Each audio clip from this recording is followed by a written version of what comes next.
শুক্রবার মানেই সাপ্তাহিক ঈদ, আর শুক্রবার মানেই যে যার সামর্থ্য মতো ভালো মন্দ রান্না করে খাওয়া দাওয়া করা। আসসালামু আলাইকুম। গতকাল শুক্রবার ছিল, আমি যা রান্না করেছিলাম সেগুলো এখন আপনাদের সাথে শেয়ার করছি। তো প্রথমে আমি মুরগির মাংসটা ভালো করে মশলা দিয়ে মেখে নিয়েছি, আর সাথে আলু দিব, তাই আলুটাও আমি স্লাইস করে রেখেছি। এদিকে পেঁয়াজ কুচি, তারপরে কাঁচামরিচ, তেজপাতা, দারুচিনি, আর এখানে রসুন বাটা আর আদা বাটা। আর পোলাও রান্না করব, তাই পোলাওর চালটা আমি মেপে রেখেছি। রান্না করার সময় অবশ্যই আপনাদের সাথে শেয়ার করব। আর আলুটা আমি যতটা সম্ভব চিকন করে স্লাইস করার চেষ্টা করেছি এবং ধুয়ে পানি ঝরাতে দিয়েছি ঝাড়নিতে। আর এখন পাতিলে দুধ ঢেলে দিয়ে দুধটা আমি খুব সুন্দর করে ফুটে নেব। এই কারণে একটু ঢাকনাটা লাগিয়ে দিলাম যাতে তাড়াতাড়ি ফুটে যায়। এই তো দুধ ফুটে গিয়েছে আমার। এবার কড়াইয়ে তেল গরম দিয়ে দারুচিনি, তেজপাতা আর পেঁয়াজ কুচি দিয়ে খুব ভালো করে ভেজে নেব যাতে একটা সুন্দর ফ্লেভার আসে।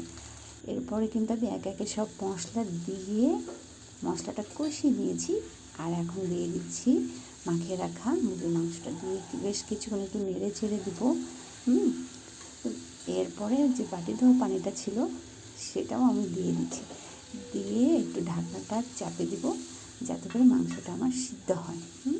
তারপরে খুব ভালো করে কষিয়ে নেব। এখন এই যে ঢাকনাটা লাগিয়ে দিলাম। আর এদিকে চুলায় আমি ফ্রাই প্যানে তেল গরম করে পেঁয়াজ আর মরিচ দিলাম।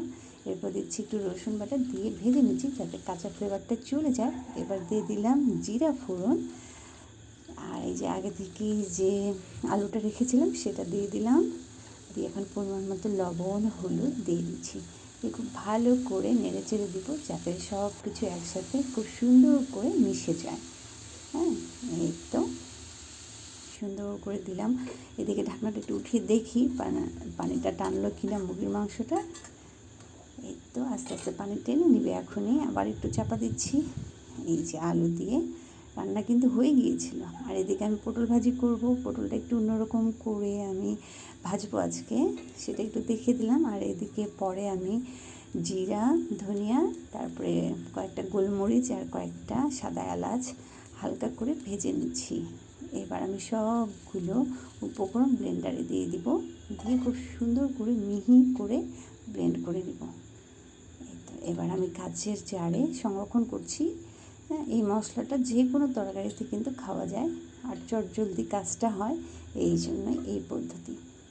ব্যাস আমার মশলা রেডি। এরপরে যেটা করব সেটা হচ্ছে ফ্রাই প্যানে আমি দিয়ে দিয়েছি 5 মিশালি মাছ, একটু হালকা করে ভেজে নিয়ে তারপরে আমি সুন্দর করে কষিয়ে কষিয়ে রান্না করব। তো অনেক কিছু আপনাদের সাথে শেয়ার করলাম আজকে। সবাই ভালো থাকুন। আজকের মতো বিদায় নিচ্ছি। আল্লাহ হাফেজ।